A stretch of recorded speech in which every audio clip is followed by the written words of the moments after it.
Hello everyone, मैं स्वागत करती हूँ आप सबका एक्स्ट्रा टेक फार्मेसी क्लासेस में। आई होप कि आप सब अच्छे होंगे। तो आज की वीडियो में हम हमारे फार्माकोलॉजी के आगे के क्वेश्चंस को देखेंगे। जो हमारी फार्माकोलॉजी की सीरीज है उसका ये 11th पार्ट है। ठीक है, तो हम कुछ और डिस्कस करने वाले हैं क्वेश्चन को जो आरआरबी में, केजीएमयू में, एचपीएससी में, एम्स में और अदर फार्मेसी जितने भी एग्जाम्स है उसमें पहले पूछे जा चुके थे। ठीक है, तो चलिए शुरू करते हैं हमारे फार्माकोलॉजी के फर्स्ट क्वेश्चन से। Which one of the following is the side effect of paracetamol? Paracetamol का यहाँ पे साइड इफेक्ट है। पैरासीटामोल जो हम पीसीएम जिसको बोलते हैं, किस लिए यूज होती है? हमारे फीवर को या टेम्परेचर को कम करने के लिए हम इसे लेते हैं। और एज अ पेन किलर भी ये हमारी यूज होती है।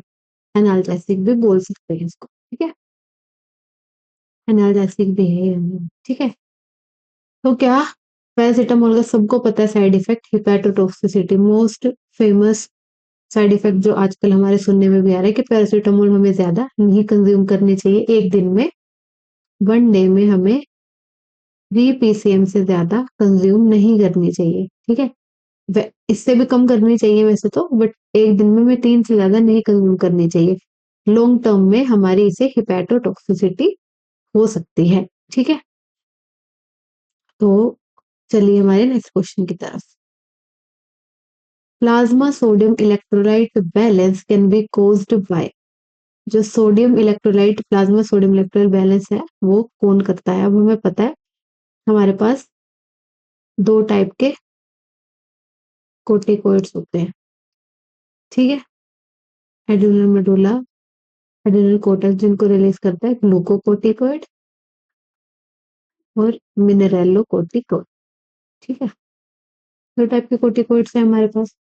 क्या करते हैं ग्लूकोकोर्टिकोइड्स? क्या करते हैं, ग्लूकोज से पता चल रहा है हमारी ग्लूकोज और भी जो हमारे फैट्स हैं, प्रोटीन्स हैं, उनकी मेटाबॉलिज्म में हेल्प करते हैं। ठीक है, हमारी बॉडी स्ट्रक्चर को मेंटेन करने में फैट्स, ग्लूकोज की,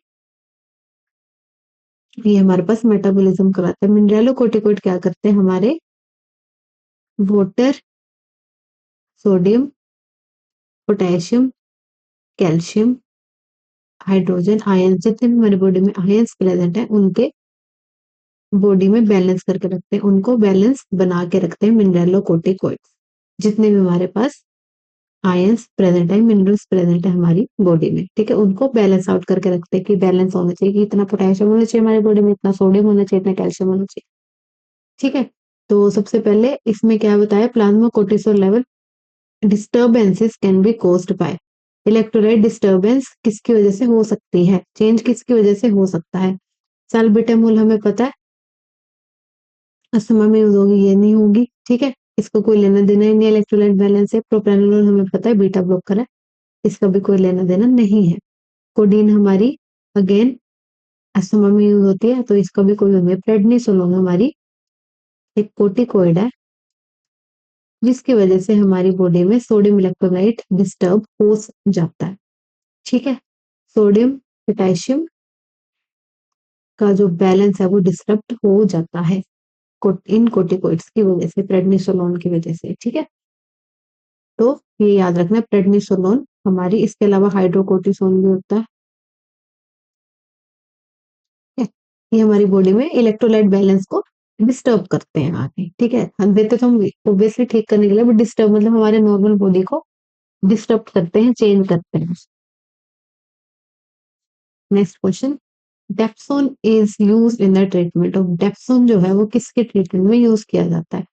ठीक है, इस तो इसका आंसर आएगा हमारे पास एपिलेप्सी, हमें पता है सीएनएस डिसऑर्डर है। डेप्सोन हमारी किस में यूज होती है? लेप्रोसी में।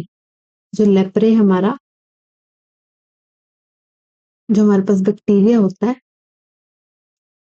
वो इस लेप्रोसी को करता है, स्किन रिएक्शन हो जाते हैं बहुत ज्यादा। स्किन रिएक्शन जब हमारी एनाफिलैक्टिक शॉक की तरह, जब हमें हाइपर सेंसिटिविटी हो जाती है लेप्रोसी की, लेप्रोसी मतलब स्किन रिएक्शंस हो जाते हैं बहुत ज्यादा, तो उसमें हम डेप्सोन, तो मोस्ट पॉपुलर ड्रग है लेप्रोसी की ट्रीटमेंट के लिए, तो हम वो देते हैं वाया आईवी।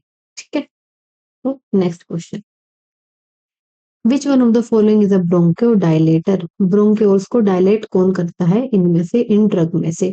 ब्रोंकोडायलेटर मतलब हम अस्थमा में यूज करेंगे इसको, ठीक है। अस्थमा में हमारा ब्रोंको कंस्ट्रिक्शन हो जाता है, ब्रोंको कंस्ट्रिक्शन होता है, ठीक है।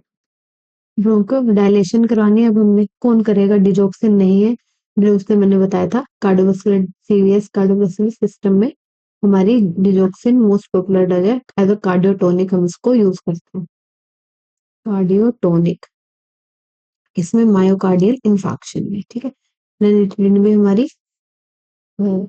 गैस में दी जाती है साल्ब्यूटामोल और एकोस्प्रिन, एकोस्प्रिन में हमारी नींद आई जी, तो बची कौन सी? साल्ब्यूटामोल, साल्ब्यूटामोल हमारी as a bronchodilator, it is a very potent bronchodilator, बहुत यूज्ड और बहुत पोटेंट साल्ब्यूटामोल जो हमारी एज अ ब्रोंकोडायलेटर यूज की जाती है, मोस्ट पॉपुलर ड्रग है हमारी ब्रोंको डायलेशन के लिए, ठीक है, salbutamol. Next question, stimulation of nicotine receptor causes, nicotine receptor की स्टिमुलेशन क्या कर सकती है? अब हमारे पास दो टाइप के निकोटिन के रिसेप्टर होते हैं, NN and NM, nicotine neuron और निकोटिन मस्कुलर, ठीक है।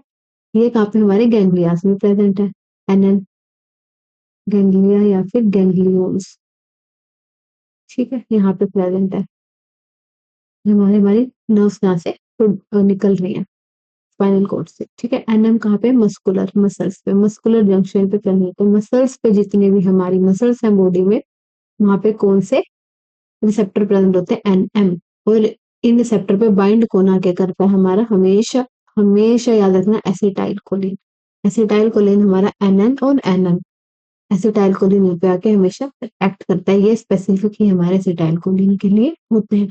तो एनएम क्या करता है? मसल, इन्होंने पूछा स्टिमुलेशन अगर इनकी हो जाए, एनएम रिसेप्टर को स्टिमुलेट कर दे, मतलब एसिटाइल कोलिन अगर आके बाइंड हो जाए, तो क्या करता है? वो मसल की कॉन्ट्रैक्शन करवाता है, ठीक है। मसल को कॉन्ट्रैक्ट करवाने का काम कौन करता है? हमारा NM receptor with the help of acetylcholine कोलिन। तो secretion of saliva and gastric acid, no. Bradycardia, no. Bladder muscle contraction, no. क्या करता है? एन निकोटिन रिसेप्टर हमारे मसल कॉन्ट्रैक्शन एंड ट्विचिंग, ठीक है, ट्विचिंग और मसल को कॉन्ट्रैक्ट करवाने का काम कौन करता है? हमारा निकोटिनिक रिसेप्टर, इसमें भी स्पेसिफिकली एनएम रिसेप्टर, ठीक है।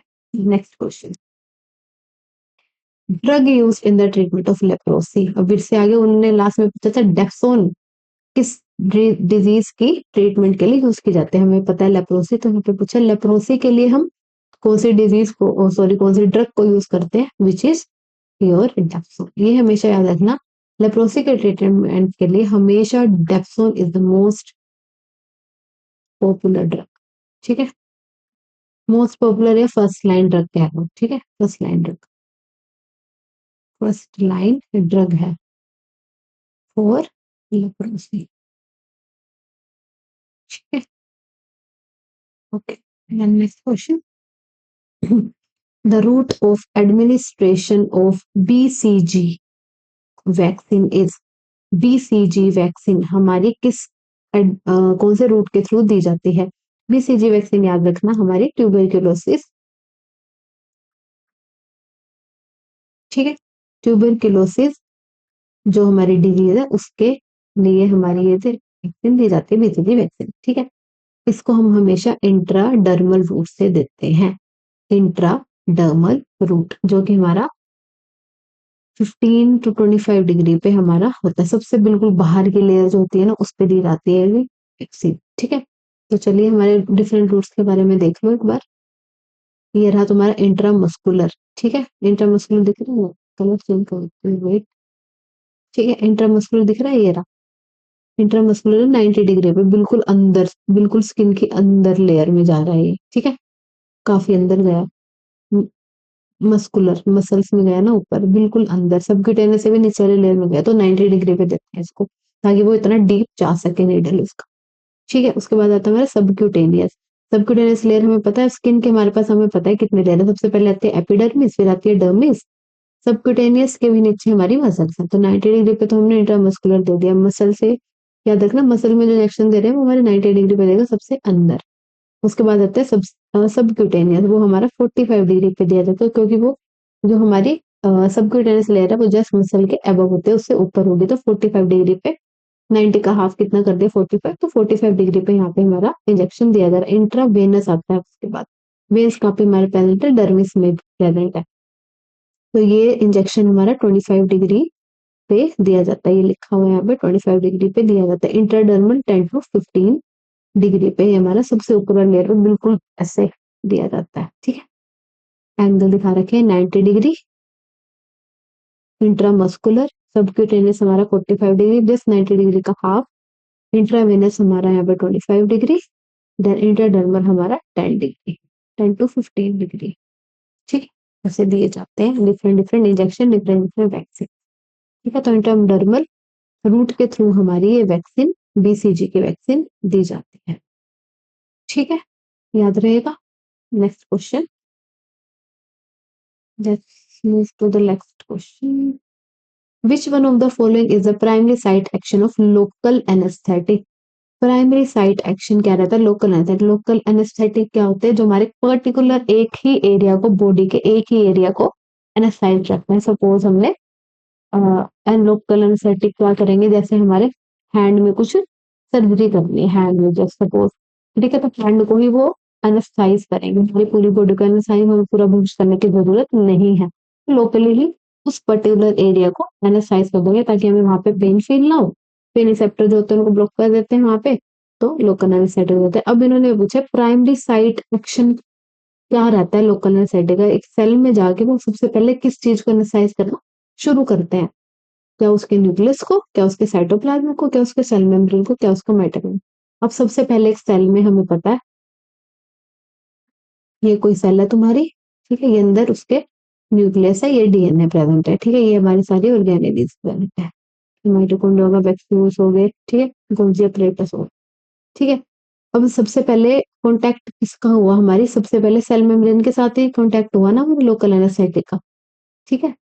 सबसे पहले सेल मेम्ब्रेन के साथ कॉन्टैक्ट हुआ लोकल एनेस्थेटिक का, तो सबसे पहले कौन हुआ एनेस्थाइज, सबसे पहले साइट क्या रही उसकी, सेल मेम्ब्रेन, ठीक है।